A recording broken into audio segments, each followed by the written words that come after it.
일본 인플루언서의 글 하나에 일본이 난리가 났습니다. 과거 한국인을 고문하기 위해 한국에 버렸던 음식에 대한 이야기인데요. 그 음식이 엄청난 항암 효과를 보이자 다시 일본에서 뺏어와야겠다고 주장하고 있습니다. 정말 황당한데요. 도대체 무슨 일인지 알아보겠습니다. 저는 나나미입니다. 한때 일본에서 꽤 유명한 모델로 활동하며 건강 인플루언서라는 타이틀까지 얻었던 사람이죠. 누구보다 건강을 중요하게 여겼고 제 몸은 제 자산이라는 생각으로 항상 관리를 철저히 했어요. 그러다 보니 운동과 식단 관리 그리고 제가 모델로 광고했던 기무치를 늘 챙겨 먹으며 자신감을 가졌습니다. 그런 제 인생은 단단하고 안정적이라고 생각했어요. 그러나 한 통의 검사 결과지가 모든 것을 바꿔놓았어요. 암이라는 판정을 받았거든요. 처음엔 믿을 수가 없었어요. 내가 왜? 의사 선생님이 말을 이어가던 목소리가 멀게만 들렸어요. 제 머릿속은 하얘졌고 심장은 터질 듯 뛰더라고요. 말이 안 되잖아요. 분명 잘못된 검사일 거라는 생각부터 했죠. 다시 재검사를 받으러 가는 발걸음도 무겁고 마음은 한없이 가라앉았어요. 결과는 같았어요. 건강을 위해 그렇게 많은 노력을 기울였는데 거울 속 제 모습을 보며 숨이 막히는 기분이었어요. 그동안의 노력이 아무 의미가 없다는 절망감이 저를 무너뜨렸어요. 이 사실을 남편인 구로키에게 알리자 남편은 누구보다 절망스러워했습니다. 그는 제가 모델로 광고했던 기무치 공장의 경영자로 저희 공장은 일본 내에서 기무치 시장을 거의 독점하고 있었고 특히 해외에서도 그 인기가 점점 커지고 있는 상황이었죠. 기무치의 건강 효능을 강조한 광고가 큰 역할을 했고 그 중심에 제가 있었어요. 누구보다 건강할 거라 믿었던 저에게 이런 일이 생겼다니 구로키에게도 큰 충격이었죠. 그는 제 건강을 위해 할 수 있는 모든 것을 했어요. 병원을 수없이 오가며 새로운 치료법을 알아보고 좋다는 음식들을 찾아다녔어요. 집에는 각종 건강식품과 보조제가 가득 쌓였고 그가 권해주는 걸 하나하나 받아들며 저도 나아질 수 있기를 간절히 바랐죠. 하지만 아무리 노력해도 큰 변화는 없더라고요. 몸은 점점 약해졌고 체중도 눈에 띄게 줄었어요. 거울에 비친 제 모습은 더 이상 제가 아는 제가 아니었어요. 구로키는 기무치의 효능을 더 강조하며 그걸로라도 저를 살리고 싶어 했어요. 기무치의 주재료와 발효 과정이 건강에 좋다고 알려져 있었거든요. 기무치는 일본식으로 변형된 한국 김치를 바탕으로 만들어진 음식인데 그 맛과 향이 일본인의 입맛에 맞게 조정된 게 특징이에요. 단맛이 강하고 발효가 덜 되어 김치 특유의 톡 쏘는 맛은 거의 없죠. 저는 늘 기무치가 건강에 최고라고 믿어왔어요. 그런데 이게 무슨 소용인가 싶었죠. 건강을 자신했던 제가 이렇게 병약한 모습으로 바뀌다니 너무 수치스럽고 속상했어요. 구로키는 혼자서 이 모든 걸 감당하고 있었죠. 그는 아버지에게 물려받은 기무치 공장을 관리하기 위해 밤낮 없이 일하고 있었고 아픈 저까지 돌보느라 늘 지쳐 보였어요. 시간이 지나면서 몸은 점점 약해지고 마음속엔 무력감이 쌓였어요. 이제 무엇을 해도 소용없을 거라는 생각이 들더라고요. 구로키가 기무치와 건강식품을 들고 올 때마다 제 안에 두려움이 차올랐어요. 이건 정말 효과가 있을까? 나아질 수 있을까? 그러나 기대는 매번 실망으로 끝났어요. 머릿속은 혼란스러웠고 저는 점점 고립되는 기분이었어요. 그런 상태가 계속되니 삶의 모든 게 멀어지는 것 같았어요. 기무치를 한 입 먹을 때마다 복잡한 생각이 들었어요. 이게 정말 내 몸에 도움이 되는 걸까? 아니면 그냥 우리가 믿고 싶은 걸 믿고 있을 뿐일까? 기무치는 일본에서 건강에 좋다는 이미지로 자리 잡았지만 제가 마주한 현실은 달랐어요. 그런데 몸의 변화보다 더 고통스러운 건 주변의 이야기들이었어요. 제 건강 악화 소식이 일본 전역으로 퍼져나갔을 때 사람들은 제가 건강의 상징처럼 여겨졌기 때문인지 제 병세를 충격적으로 받아들였어요. 인터넷에서는 많은 이야기가 오갔어요. 건강 인플루언서조차 암에 걸리다니 라는 말이 가장 흔했죠. 제가 항상 강조해왔던 기무치의 효능이 무색해 보인다는 비난도 있었고 제 병을 통해 기무치가 과연 효과가 있는 건지 의심하는 목소리도 커졌어요. 사람들의 말은 날카로운 바늘처럼 제 마음에 박혔어요. 기무치와 저를 동일시하던 사람들이 이제는 저를 실패한 상징처럼 보더라고요. 그런가 하면 저를 걱정하는 응원의 메시지도 있었어요. 나나미 씨, 반드시 나아질 거예요. 당신은 강하니까요. 하지만 그런 말들은 제게 전혀 위로가 되지 않았어요. 그 메시지를 볼 때마다 오히려 스스로의 나약함이 더 두드러져 보였거든요. 강하다는 말을 들으면서도 나는 강하지 않은데 라는 생각이 계속 들었어요. 그럴수록 저는 점점 제 자신에게 더 실망하게 되었어요. 더 큰 문제는 제 병이 단순한 암이 아니었다는 점이에요. 젊은 나이에 암이 찾아온 만큼 진행 속도도 빠르다는 의사의 말은 저를 완전히 무너뜨렸어요. 시간이 많지 않을 수도 있다는 말을 들을 때 세상이 멈추는 것 같았어요. 저는 그저 고개를 끄덕이며 듣기만 했지만 머릿속은 아무 생각도 나지 않았어요. 제 병이 진행되는 동안 구로키의 기무치 공장에도 변화가 생기기 시작했어요. 사람들은 기무치의 효능에 대해 의구심을 품기 시작했고 이는 곧 회사의 매출 감소로 이어졌어요. 구로키는 회사가 흔들리는 상황에서도 제가 우선이라고 말하며 절대 신경 쓰지 말라고 했지만 저는 그럴 수 없었어요. 이 모든 일이 제가 시작점이 된 것만 같았으니까요. 하루는 구로키가 일을 보러 나간 사이 침대에 누워 멍하니 창문을 바라보고 있었어요. 희미하게 들리는 바람 소리가 마치 제 심장 소리처럼 느껴지더라고요. 그때 한 통의 편지가 배달되었어요. 하얀 봉투에 깔끔한 글씨로 적힌 제 이름을 보니 어딘지 모르게 익숙한 느낌이 들었어요. 편지를 열자 작은 손편지가 들어있었어요. 편지를 쓴 사람은 자신도 저와 비슷한 경험을 했다고 적고 있었어요. 저도 젊은 나이에 건강을 챙긴다고 챙겼지만 암에 걸렸습니다. 다행히 지금은 회복 중이고 관리를 하며 살아가고 있습니다. 그 문장을 읽는 순간 제 손끝이 떨렸어요. 암을 겪고도 회복할 수 있다는 가능성을 제 눈앞에 보여주는 사람의 말이었으니까요. 그는 저에게 당신을 도울 수 있을지도 모릅니다. 하지만 그 과정에서 지금 가지고 있는 모든 것을 내려놓아야 할 수도 있습니다. 라고 적었어요. 이 문장을 읽고 한참 동안 눈을 떼지 못했어요. 가진 모든 것을 내려놓는다니 대체 무슨 의미일까요? 저는 모든 것을 잃을 준비가 되어 있는 걸까요? 아니 이미 거의 다 잃었는데 더 잃을 게 남아있긴 한 걸까요? 그날 밤 그 문장은 제 머릿속에서 떠나지 않았어요. 편지를 읽으며 한편으로는 희망을 느꼈지만 또 다른 한편으로는 두려움이 몰려왔어요. 그 사람의 말대로 제가 가진 걸 모두 내려놓아야 한다면 그게 뭘 의미하는지 감이 오지 않았거든요. 지금껏 제 삶은 남부러울 것 없이 완벽했어요. 모델로서의 활동, 건강 인플루언서로서의 자리, 그리고 구로키와 함께했던 안정된 생활까지 모두요. 그런데 지금은 이 모든 게 제 손에서 빠져나가는 것 같았어요. 더 붙잡을 수도 없고 포기하자니 무언가 허전함이 남았죠. 모든 것을 다 시도해봤는데도 나아지지 않는 상황이었기에 결국 저는 그 편지의 말에 의지하기로 했어요. 더 나빠질 것도 없다는 마음이었어요. 편지 속 사람의 도움을 믿기로 결심했어요. 어차피 이렇게 된 마당에 뭐라도 더 해봐야겠다는 심정이었죠. 하지만 저는 약속 장소로 나가는 내내 마음이 복잡했어요. 편지 속 사람이 제게 어떤 이야기를 들려줄지 전혀 감이 오지 않았죠. 부디 작은 희망이라도 생기길 바랄 뿐이었어요. 하지만 약속 장소에 도착했을 때 저는 그 사람의 얼굴을 보고 그대로 얼어버렸어요. 바로 예전에 함께 일했던 제 매니저였거든요. 매니저는 몇 년 전 돌연 회사를 그만두고 사라졌던 사람이었어요. 그때는 그냥 다른 일을 찾으려는 줄 알았어요. 하지만 이제와 알고 보니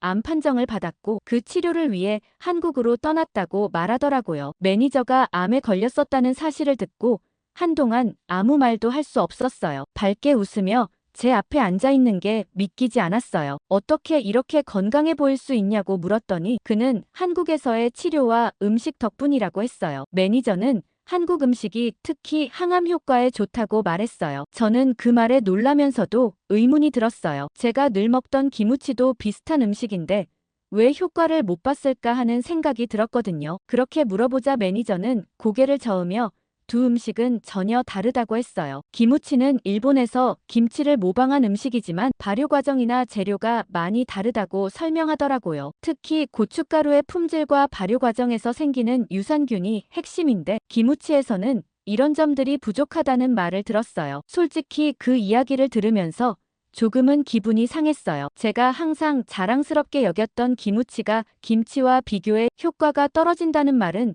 받아들이기 힘들었거든요. 매니저는 김치를 직접 가져왔다며 저에게 맛보라고 권했어요. 조그만 용기에 담긴 빨간 김치를 보는 순간 익숙하면서도 낯선 느낌이 들었어요. 저는 기무치와 비슷하겠지 싶어 조심스럽게 한 조각을 입에 넣었어요. 그런데 그 맛은 제 예상과 완전히 달랐어요. 강렬하고 깊은 맛이 입안을 꽉 채우더라고요. 맵긴 했지만 묘하게 당기는 맛이 있었어요. 처음엔 당황했지만 씹을수록 매료되는 기분이 들었어요. 제가 아는 기무치와는 전혀 다른 맛이었어요. 매니저가 이 강렬한 맛이 항암 효과의 비밀이라고 말했어요. 그러면서 김치의 발효 과정과 고춧가루의 성분이 암을 억제하는데 큰 역할을 한다고 설명했어요. 김치를 다 먹고 난 뒤에도 그 맛이 잊히지 않았어요. 매니저는 다시 한번 김치와 기무치의 차이를 설명하며 저에게 김치를 꾸준히 먹어보라고 했어요. 그러면서 자신이 한국에서 처방받은 치료 방법도 함께 알려줬어요. 그는 일본 병원에서도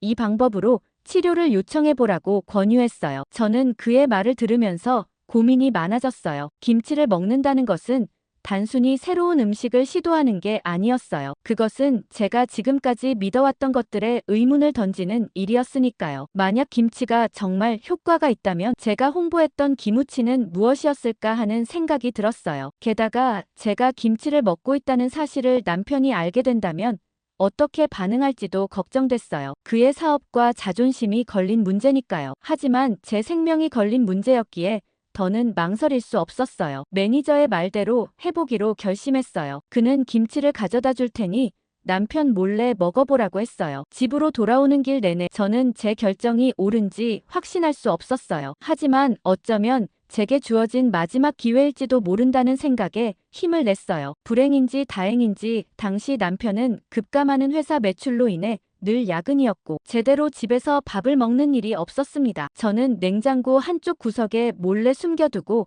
식사 때마다 챙겨 먹었어요. 김치의 맛은 여전히 강렬했지만 점점 익숙해지기 시작했어요. 그 맛은 단순히 자극적인 것이 아니라 복잡하고 깊은 풍미를 느끼게 했어요. 그리고 제발 효과가 있기를 바랐죠. 그 후로도 저는 몰래 김치를 먹으며 한국 방식의 치료를 병원에 요청했어요. 처음엔 의사도 의아해했어요. 이런 방식은 일본에서는 시도되고 있지 않지만 해볼 가치가 있을지도 모르겠다고 말했어요. 그의 눈빛은 반신반의했지만 젊고 진행이 빠른 암이라는 점에서 새로운 시도를 받아들일 수밖에 없었죠. 그렇게 한국식 치료와 김치를 병행하는 시간이 흘렀고 몸 상태가 점점 안정되어 갔어요. 무엇보다 이전에는 느끼지 못했던 생기가 조금씩 돌아오는 느낌이었어요. 그렇게 처음 매니저가 건넨 김치를 몰래 먹기 시작한 지도 어느덧 2달이 다 되어가고 있었어요. 김치의 강렬한 맛은 이제 더 이상 낯설지 않았어요. 오히려 그 깊은 풍미와 톡 쏘는 신선함이 제 입맛을 돋우곤 했죠. 처음에는 이걸 먹는 게 맞는 건지 의문이 들었어요. 하지만 기분 탓인지 몸이 조금씩 변화를 느끼기 시작하면서 확신이 생겼어요. 어느 날 병원에 갔을 때 의사가 기적이네요. 정말 드문 케이스예요. 암이 더 이상 진행되지 않고 있습니다. 한국식 치료 방법이 통해서인지 치료 반응이 아주 좋네요. 라고 말했을 때는 눈물이 나올 뻔했어요. 그동안 얼마나 무섭게 진행되고 있었는지 알고 있었기에 더 이상 커지지 않고 있다는 그 말이 얼마나 큰 희망이 되었는지 몰라요. 비록 완치나 암이 사라진 건 아니었지만 이것만으로도 충분히 기적이라고 느꼈거든요. 저는 병원에서 돌아오자마자 매니저에게 전화를 걸었어요. 효과를 보는 것 같아요.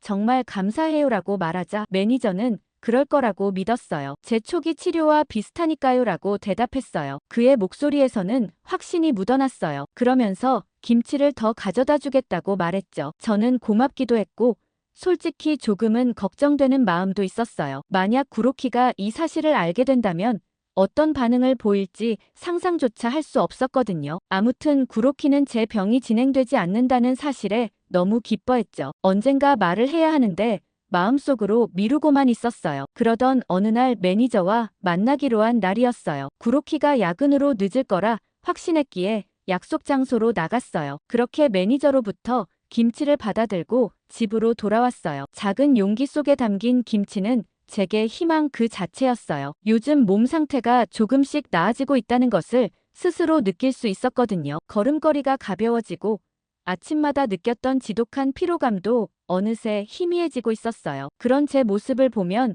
구로키도 기뻐해줄 거라 생각했어요. 하지만 여전히 그에게 진실을 말할 용기가 나지 않았어요. 그건 단순히 김치 때문이 아니었어요. 김치가 상징하는 모든 것, 그리고 그것이 그의 자존심에 미칠 영향을 생각할 때마다 입이 떨어지지 않았어요. 그런데 문을 열고 집 안으로 들어섰을 때 예상치 못한 냉기가 저를 덮쳤어요. 구로키가 거실 소파에 앉아 있었어요. 보통 이 시간엔 야근 중이어야 했기에 당황스러웠어요. 그런데 그의 표정은 평소와 달랐어요. 싸늘한 눈빛으로 저를 바라보며 아주 낮은 목소리로 "뭐 하고 왔어?" 라고 물었어요. 그 순간 손에 들고 있던 김치 용기가 무겁게 느껴졌어요. 숨이 턱 막히는 기분이었어요. 저는 억지로 미소를 지으며 "잠깐 바람 좀 쐬고 왔어라고 말했어요. 그러나 제 목소리는 떨리고 있었어요. 구로키는 제 말을 믿지 않는다는 듯 고개를 살짝 저었어요. "그래, 바람 쐬는 게 김치 받으러 간 거야?" 그는 제가 들고 있는 용기를 손가락으로 가리키며 차갑게 말했어요. 그 순간 저는 모든 것이 들켰다는 걸 알았어요. 저는 말을 더듬으며 변명을 하려 했지만 구로키는 제 말을 끝까지 듣지 않았어요. 이미 냉장고 안에 있는 김치를 확인했다고 얘기했죠. 그는 한숨을 크게 쉬며 몸을 돌렸어요. "김치라니, 나나미. 이게 지금 우리한테 어떤 의미인지 몰라. 그게 내가 몰래 먹을 만큼 중요한 거야?" 그의 말투에는 실망과 분노가 섞여 있었어요. 이건 생존의 문제였어요. 제 목소리는 떨렸지만 똑바로 그에게 말했어요. "기무치로는 나를 살릴 수 없었어요. 당신도 알잖아요. 기무치가 얼마나 대단한 음식인지, 우리가 얼마나 믿었는지. 하지만 제 몸이, 제 상태가 그걸 부정했어요. 김치가 아니었으면 난 더 악화됐을 거예요." 구로키는 제 말을 듣고 잠시 고개를 숙였어요. 하지만 금세 고개를 들어 저를 똑바로 쳐다보았어요. "넌 우리 공장과 가업을 배신한 거야. 이 공장은 단순히 우리가 먹고 사는 수단이 아니야. 우리 가족의 역사고 자존심이야. 그런데 내가 그걸 이렇게 뒤에서 부정했다는 게 믿기지가 않아." 저는 그가 얼마나 이 일에 자부심을 느끼는지 알고 있었어요. 그의 삶 자체가 기무치 공장이었어요. 아버지로부터 공장을 물려받은 그는 전통을 유지하면서도 현대적 감각을 더해 일본뿐 아니라 해외 시장에서도 성공을 거둔 인물이에요. 하지만 제게는 그 자부심이 생명보다 앞설 수 없었어요. 저는 말을 꺼내며 손을 꼭 움켜쥐었어요. "저도 알아요. 그게 당신에게 얼마나 중요한지. 하지만 제겐 지금 숨을 쉬고 살아가는 게 더 중요했어요. 저는 당신 곁에서 오래 살고 싶어요. 그런데 기무치만으로는 불가능했어요. 그래서 뭐든 할 수밖에 없었어요." 제 말에 구로키는 다시 침묵했어요. 그의 눈동자가 흔들리는 게 보였어요. 그는 한참 동안 아무 말도 하지 않았어요. 그가 느꼈을 혼란과 배신감이 어떤 것인지 알 것 같았어요. 그는 분명 김치와 기무치가 비슷하다고 생각했을 거예요. 일본에서는 기무치가 한국 김치를 변형해 만든 음식으로 알려져 있지만 사실 둘 사이에는 큰 차이가 있어요. 기무치는 일본식으로 재해석된 음식으로 발효 과정이 거의 없고 대부분 단맛과 순한 맛이 강조돼 있어요. 반면 한국 김치는 발효 과정에서 유산균이 풍부해지고 고춧가루의 캡사이신 성분이 강하게 느껴져요. 이런 점이 김치의 항암 효과를 높이는 핵심 요소라는 걸 저는 매니저에게 배웠거든요. 구로키는 마침내 입을 열었어요. "그래서 내가 말하는 김치가 그렇게 대단하다면 우리 공장을 어떻게 하라는 거야?" 지금은 잠시 주춤했지만 해외 시장에서는 여전히 기무치가 인기가 좋아. 이 공장을 다시 일으킬 수 있어. 그런데 내가 지금 와서 김치 얘기를 하면 그 모든 걸 버리라는 소리밖에 안 되잖아. 그의 목소리는 절박해 보였어요. 저는 고개를 저으며 대답했어요. "이건 단순히 공장의 문제가 아니에요. 우리가 사람들에게 진짜로 건강에 좋은 걸 알릴 수 있다면 그게 더 큰 가치 아닐까요? 지금 우리가 파는 기무치와 김치의 차이를 알게 된 이상 기무치로는 김치와 경쟁할 수 없어요. 김치를 팔아야 해요." 제 말에 그는 믿기지 않는다는 듯 고개를 저었어요. "우리가 팔아온 기무치를 지금 부정하면 사람들은 어떻게 받아들일 것 같아? 가업의 신뢰는 어디로 가고?" 저는 그의 말에 잠시 멈칫했지만 결국 결심을 굳혔어요. "당신이 말하는 가업의 신뢰는 지금 이 순간에도 무너지고 있어요. 대중은 더 이상 기무치의 효능을 믿지 않아요. 기무치는 망해가는 중이라고요." 저는 구로키가 진실을 마주하길 바랐어요. 그러면서 김치 덕분에 제 건강이 얼마나 회복됐는지 이야기했어요. 그는 처음에는 믿지 못하겠다는 표정이었지만 제 설명이 이어질수록 점점 말을 잃어갔어요. 김치를 몰래 먹어왔다는 사실은 그를 충격에 빠뜨렸지만 제 호전 사례가 그의 마음을 흔드는 것 같았어요. 그날 밤 구로키는 방에서 혼자 한참 동안 고민했어요. 다음 날 아침 그는 조용히 저에게 다가와 말했어요. 김치에 대해 더 알아봐야겠어. 너한테 무슨 일이 일어난 건지 직접 확인해야겠어. 그의 목소리에는 여전히 의구심이 담겨 있었지만 저는 그의 변화된 태도에서 희망을 봤어요. 그는 매니저의 연락처를 물어봤고 결국 한국으로 떠나기로 결심했어요. 한국의 작은 마을에 도착했을 때 공기는 차갑고 신선했어요. 시골 길가에는 낡은 간판이 세워져 있었고 한자로 적힌 글씨 옆에 고춧가루와 김치가 강조된 작은 그림들이 눈에 들어왔어요. 저는 구로키를 따라 발걸음을 옮기며 마음속에서 이상한 긴장감을 느꼈어요. 이곳에서 우리가 어떤 진실을 마주할지 두려우면서도 알게 되는 것이 우리에게 꼭 필요하다는 생각이 들었어요. 고춧가루 농장을 운영하는 이정훈이라는 농부를 만났을 때 그의 온화한 미소와 단단한 손이 먼저 눈에 들어왔어요. 땅을 일궈온 세월이 그의 손에 고스란히 새겨져 있었어요. 그는 우리를 따뜻하게 맞아주며 작은 창고 같은 공간으로 안내했어요. 그곳에는 다양한 자료와 사진이 가득했어요. 저는 이 자료들이 단순한 농업의 역사를 기록한 것이라고 생각했지만 그의 설명이 시작되자 그것이 얼마나 중요한 이야기인지 알게 됐어요. 이정우는 고춧가루가 한국의 전통 음식, 특히 김치에서 얼마나 중요한 역할을 하는지를 말하며 이야기를 시작했어요. 그는 고춧가루가 한국의 음식 문화에서 단순한 조미료가 아니라 음식의 본질을 결정짓는 요소라고 강조했어요. 고춧가루의 캡사이신 성분이 발효 과정에서 어떤 효능을 만들어내는지 과학적으로도 설명했어요. 저는 그의 말을 들으며 고춧가루가 단순히 매운맛을 내는 것이 아니라 김치의 효능을 결정짓는 중요한 열쇠라는 사실에 새삼 놀랐어요. 그의 설명은 점점 과거의 역사로 이어졌어요. 그는 오래된 책과 사진을 꺼내 보여주며 일본이 과거에 고춧가루를 대량으로 수출했던 사례를 설명했어요. 자료에는 일본이 고춧가루를 한국으로 보내는 이유가 단순히 식자재의 유통 때문이 아니라는 점이 명확히 드러나 있었어요. 그 의도는 한국의 음식 문화를 왜곡하고 통제하려는 데 있었어요. 심지어 고춧가루가 고문 도구로 사용된 기록도 있었어요. 사진 속에서 강제로 고춧가루를 섭취하게 되는 모습들은 끔찍하기 그지없었어요. 저는 그 장면들을 보며 온몸이 굳는 것 같았어요. 일본이 고춧가루를 사용해 이런 방식으로 한국 문화를 통제하려고 했다는 사실을 몰랐어요. 라며 구로키가 말했죠. 그의 목소리에는 놀람과 자책이 섞여 있었어요. 그는 자료를 한참 동안 바라보았어요. 저는 그의 눈빛을 보며 그가 이 이야기를 얼마나 심각하게 받아들이고 있는지 느낄 수 있었어요. 저 역시 마음이 편하지 않았어요. 제가 먹고 자랑스러워했던 기무치가 이런 역사를 배경으로 만들어졌다는 생각이 들자 갑자기 제 안에서 복잡한 감정들이 폭발했어요. 내가 먹었던 기무치가 이런 역사를 가진 음식이었다니라는 생각에 눈물이 흘러나왔어요. 이정우는 제 감정을 눈치챘는지 조용히 말했어요. 그 역사를 알아주시는 것만으로도 고맙습니다. 이건 우리의 아픔이기도 하지만 이제는 함께 풀어나가야 할 과제이기도 하니까요. 저는 그의 말에 고개를 끄덕이며 스스로를 다잡았어요. 구로키는 자료를 넘겨보며 한숨을 쉬었어요. 그는 아마도 자신의 기무치 공장이 이런 역사를 몰랐던 채 한국 문화를 왜곡해온 사실에 큰 충격을 받은 것 같았어요. 그는 자신이 평생을 바친 일이 단순히 음식을 만드는 것이 아니라 누군가의 고통 위에 세운 무언가였을지도 모른다는 사실을 깨달은 것 같았어요. 이정우는 고춧가루의 중요성과 그 의미를 담은 이야기를 이어갔어요. 그는 단순히 일본이 과거에 잘못을 저질렀다는 것을 강조하는 대신 어떻게 고춧가루가 한국인의 정신과 일상에 깊이 뿌리내려 있는지 이야기했어요. 그날 밤 호텔로 돌아온 저는 자료 속 이미지들이 자꾸 떠올라 잠들 수가 없었어요. 구로키 역시 침대 옆 테이블에 놓인 자료를 다시 들여다보며 깊은 생각에 빠져 있었어요. 그동안 우리에게 기무치는 전통과 성공의 상징이었지만 이제 와서는 너무 부끄럽게만 느껴졌죠. 그렇게 일본으로 돌아온 우리는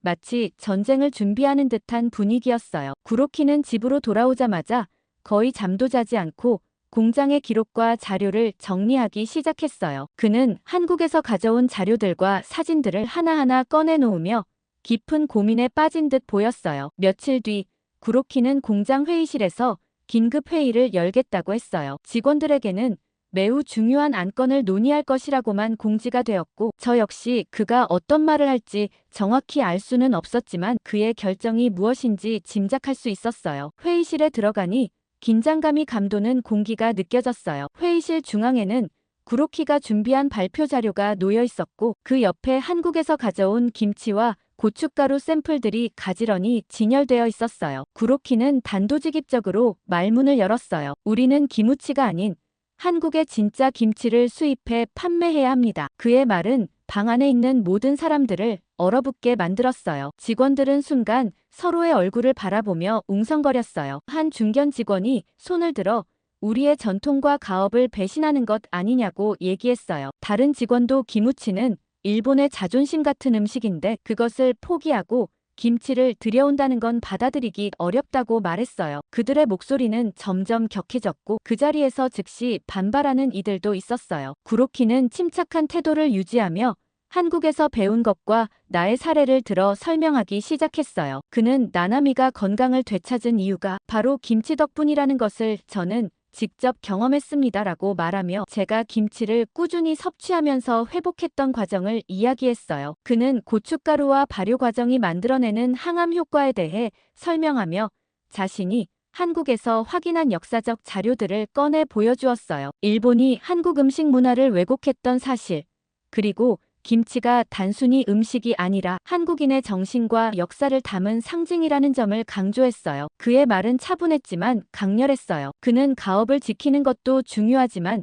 진실을 알리는 것이 더 중요합니다라고 단호하게 말했어요. 저는 그의 이야기를 듣는 직원들의 표정을 살펴봤어요. 어떤 이들은 여전히 불편한 표정을 짓고 있었지만 몇몇은 점점 고개를 끄덕이며 구로키의 말에 귀를 기울이는 모습이었어요. 구로키는 끝으로 이제는 전통을 지키는 것만이 답이 아닙니다. 우리는 진짜를 인정하고 그것을 통해 새로운 가치를 만들어 나가야 합니다라고 결론을 지었어요. 그날 회의가 끝난 후 저는 구로키의 옆에 앉아 조용히 그를 바라봤어요. 그는 피곤한 얼굴이었지만 눈에는 결단력과 희망이 가득 차 있었어요. 이건 쉬운 결정이 아니었어요라고 그는 말했어요. 저는 그의 손을 잡으며 고개를 끄덕였어요. 우리가 내린 결정이 옳다는 것을 믿고 싶었어요. 며칠 뒤 저는 구로키의 결정에 동참하기로 마음먹었어요. SNS를 통해 제 이야기를 나누기 시작한 거예요. 처음에는 솔직하게 얘기하기가 쉽지 않았어요. 제가 오랜 시간 건강의 상징으로 여겨졌던 기무치 광고 모델이었기 때문에 김치의 효능에 대해 이야기한다는 것이 대중에게 어떻게 받아들여질지 두려웠어요. 하지만 제 이야기를 감추는 것이 더 큰 문제라는 생각이 들었어요. 그래서 글을 썼어요. 제가 암과 싸우던 시간들, 김치와 한국 치료법 덕분에 건강을 되찾은 과정과 그리고 그로 인해 구로키와 제가 깨달은 것들을 솔직히 풀어냈어요. 글이 올라가자마자 폭발적인 반응이 이어졌어요. 일부 팬들은 제가 그동안 보여주었던 기무치 광고와 상반된 이야기를 한다며 비판했지만 대부분의 사람들은 응원의 메시지를 보내줬어요. 한 팬은 나나미님 덕분에 저도 김치의 효능에 관심이 생겼습니다. 건강을 회복하신 것이 정말 기적 같아요라고 말했어요. 또 다른 사람은 한국식 치료법이 통했다는 게 정말 놀랍다며 본인도 비슷한 나이에 암을 겪고 있는 중인데 한국식 치료법에 대한 자료를 공유해달라는 요청도 했어요. 시간이 지나면서 일본 대중의 관심은 점점 커져갔어요. 김치의 효능과 역사적 배경에 대한 기사와 논평이 이어졌고 많은 이들이 기무치 대신 김치를 직접 구매하거나 먹어보겠다고 말했어요. 그러면서 구로키는 김치 담그기 행사를 일본에서 열어보는 게 어떻겠냐고 제안했어요. 한국에서의 경험을 떠올리며 그 자체로 사람들에게 김치의 매력을 알리고 우리가 배운 역사적 진실을 전할 기회가 될 거라 믿었죠. 행사 계획을 구체화하며 수익금을 어떻게 사용할지에 대해 많은 이야기가 오갔어요. 처음에는 지역 복지단체나 건강 관련 기구에 기부하는 방안도 떠올랐지만 우리의 초점은 김치와 한국의 역사였어요. 그렇게 참전 용사들에게 기부하기로 마음을 굳혔어요. 구로키는 김치의 본질을 알게 된 이상 그것이 한국인의 삶과 역사를 담고 있다면 그 역사를 제대로 이해하고 반성하는 것이 우리의 책임이라고 말했어요. 저도 그의 말에 공감했죠. 김치는 단순히 건강에 좋은 음식이 아니라 깊은 이야기를 품고 있다는 것을 깨달았으니까요. 행사 당일 일본 대중은 예상보다 훨씬 더 뜨거운 반응을 보였어요. 많은 사람들이 행사장을 찾아와 김치 담그는 과정을 배우고 시식 코너에서는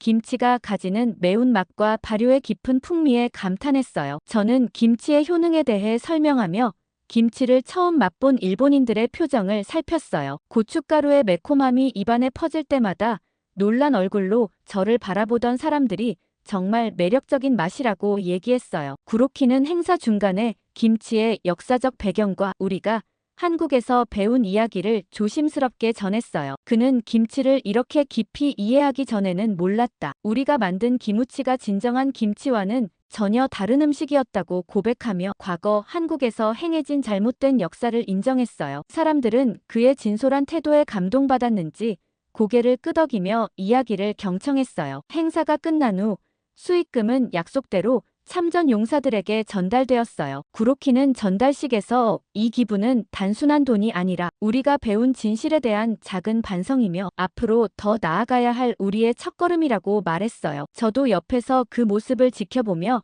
눈물이 핑 돌았어요. 우리의 노력과 결단이 누군가에게 작은 위로와 도움이 되기를 바랐죠. 이 행사를 계기로 일본 대중들 사이에서 김치에 대한 관심이 폭발적으로 늘어났어요. SNS에서는 행사에 참여했던 사람들이 김치 담그기 과정을 공유하거나 집에서 만들어 본 김치를 자랑하는 글들로 가득 찼어요. 앞으로도 과거를 반성하고 두 나라의 관계 개선을 위해 노력해야겠다고 다짐했습니다. 오늘 사연 어떠셨나요? 저는 고춧가루가 고문을 하기 위해 들여왔다는 사실이 충격적이었는데요. 정말 과거 일본은 잔인하기가 이를 데가 없는 것 같습니다. 오늘 사연에 대한 생각 댓글로 많이 남겨주시고 구독, 좋아요 꾹 눌러주세요. 감동 필름이었습니다.